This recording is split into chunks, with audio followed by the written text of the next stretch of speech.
आज पुण्यतिथी आहे। त्या पुण्यतिथीनिमित्त आपण सर्वांना सगळे मिळून साजरा करत आहे। या साजरामध्ये बाबासाहेब आज जे आहे ते अमर आहे। देशात नाही विदेशात देश विदेश सर्व ठिकाणी बाबासाहेबांची कृती जशा प्रकारची आहे ते आज आणि सर्वदा भविष्यात पण ते उल्लेखनीय राहणार। कारण बाबासाहेबांनी जे लिहून दिले आपल्याला प्रेम, बंधुता आणि समानता हे सगळे जे महत्त्वाचे मार्ग आहे बाबासाहेबांनी मध्य मार्ग काढलेले आहे।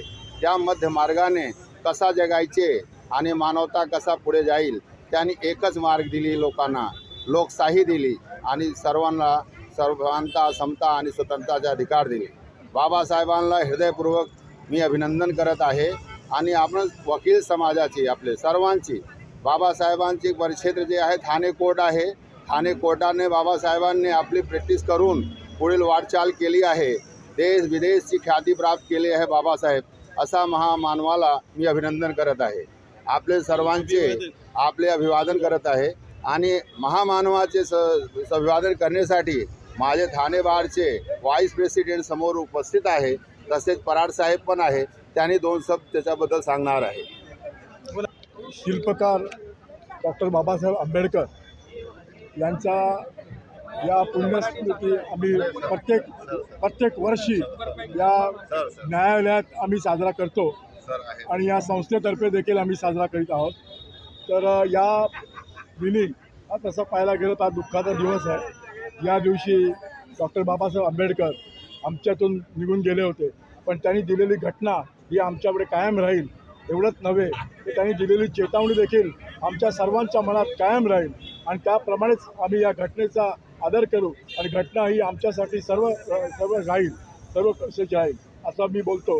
आणि एवढंच बोलून मी पराड साहेब यांना विनंती करतो की त्यांनी बोलावं याबाबतीत। माणसाला माणूस म्हणून जगण्यासाठी जगविख्यात अशी व्यक्ती जर कोण असेल तर ते आजचे आपले महामानव डॉक्टर बाबासाहेब आंबेडकर आहे। बाबासाहेब आंबेडकरांना कोणी देव बनवायचा प्रयत्न करू नका। ती व्यक्ती होती तुमच्या आमच्यासारखे हाडामासाची व्यक्ती होती। त्यांनी अपार मेहनत घेतली, अपार कष्ट केले, भरपूर अभ्यास केला आणि म्हणून आज त्यांचं सर्व हे कर्म आपण लक्षात ठेवतो आहे। प्रत्येक माणसाने, प्रत्येक नेत्याने, प्रत्येक कार्यकर्त्याने, प्रत्येक वकिलांनी, प्रत्येक भारताच्या नागरिकांनी जर बाबासाहेब वाचले तर आपला हा जो देश आहे हा जगामध्ये एक नंबर जाण्यासाठी कधीच कठीणाई येणार नाही। कारण काय होतं आहे की बाबासाहेबांचं फक्त नाव घेतलं जातं, परंतु बाबासाहेब समजणं फार महत्त्वाची गोष्ट आहे। बाबासाहेबांनी काय केलं तर बऱ्याचशा लोकांना हे माहीत नाही, फक्त भारतीय घटना दिसते, परंतु बाबासाहेबांचा संपूर्ण आपण जर अभ्यास केला तर माणसाच्या सर्वांगीण विकासासाठी म्हणजे अगदी पाण्यापासून झाडांपासून सर्व प्रकारे बाबासाहेबांनी अभ्यास केला आणि तुम्हाला आम्हाला सर्व उपलब्ध करून दिलेलं आहे। त्यांचे रायटिंग अँड स्पीचेस उपलब्ध आहे, त्यानंतर त्यांचे असे बरेचसे पुस्तकं आहेत की जे तुम्ही वाचून आपल्याला सर्वांगीण विकास प्रत्येकजण करू शकतात। तर मी इथं एवढंच आपल्याला सर्वांना सांगेल की जर तुम्हाला खरोखर स्वतःच्या आयुष्यात काहीतरी घडवून घ्यायचं असेल तर बाबासाहेबांनी जे काही लिहिलं आहे ते अंगीकारा, ते वाचा। बाबासाहेबांना देवत्व बिलकुल देऊ नका, देव नाही ते। कारण बाबासाहेब व्यक्ती आहे, तुमच्या आमच्या सर्व लोकांना कसं व्यवस्थित राहतील ते महत्त्वाचं आहे। आणि ज्या लोकांना स्वार्थी राहायचं आहे, ज्यांना स्वतःला मोठं व्हायचं आहे, ज्यांना स्वतःला आपलं महत्त्व प्राप्त ठेवायचं आहे, ते फक्त बाबासाहेबांना दुर्लक्षित करतील। अदरवाईज ज्यांना सर्वांना वाटतं की सर्व सामाजिक सर्वांगाचा विकास व्हावा, प्रत्येक लोकांचा विकास व्हावा, ते सर्व बाबासाहेबांचं कार्य पुढे नेतील। कारण तुम्ही बघता की आज इकडे जे काय वंदन करतायत, जे काय लोक पण निवडून येतात, त्यांना निवडून येण्याचा अधिकार कोणी दिला?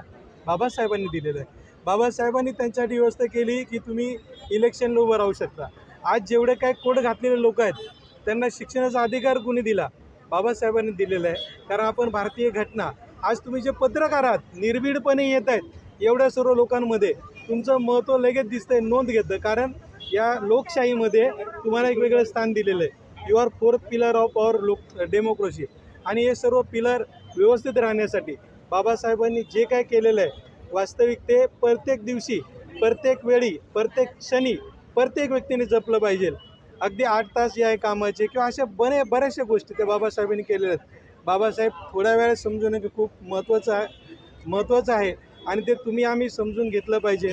आणि आपण सर्वांनी फक्त कोणीतरी मोठा माणूस आहे म्हणून तो मोठा आणि कुणी छोटा आहे म्हणून छोटा हे डोक्यातनं काढलं पाहिजे. कारण भारतीय राज्यघटनेने प्रत्येकाला इक्वॅलिटी दिलेली आहे आणि हे दुर्दैव आहे की लोकांना ते कळत नाही आणि लोक सर्व दुरुपयोग लोकांच्या पाठी लागून करतात. त्याच्यामुळे आता आपण जर सर्व बघितलं इलेक्शन किंवा या सर्व ज्या गोष्टी आहेत तिथं प्रत्येक व्यक्तीने खंबीर भूमिका घेतली पाहिजे. प्रत्येकाने मतदान केलं पाहिजे आणि लोकशाही सर्वांनी टिकवली पाहिजे. अशा प्रकारचं हे सर्व महत्त्व तुम्ही आम्ही सर्वांनी जाणून घेतलं पाहिजे. आपला वेळ पण फार महत्त्वाचा आहे त्यामुळे मी आपला जास्त वेळ घेत नाही. धन्यवाद. जय भीम, जय भारत. जय भीम. आज वास्तविकता या देशामध्ये मी प्रथम भारतीय आणि शेवटपर्यंतही भारतीय म्हणणारा एकमेव नेता विश्वरत्न डॉक्टर बाबासाहेब आंबेडकरांचा हा महापरिनिर्वाण दिन आहे. या महापरिनिर्वाण दिनानिमित्त ज्यांनी हे संविधान लिहिलं आणि संविधानाचे सर्व रक्षक आम्ही जे ठाणे जिल्ह्यातले आणि ठाणे न्यायालयातले सर्व वकील आहेत हे वकील या ठिकाणी त्यांना अभिवादन करण्यासाठी जमलेलो आहोत.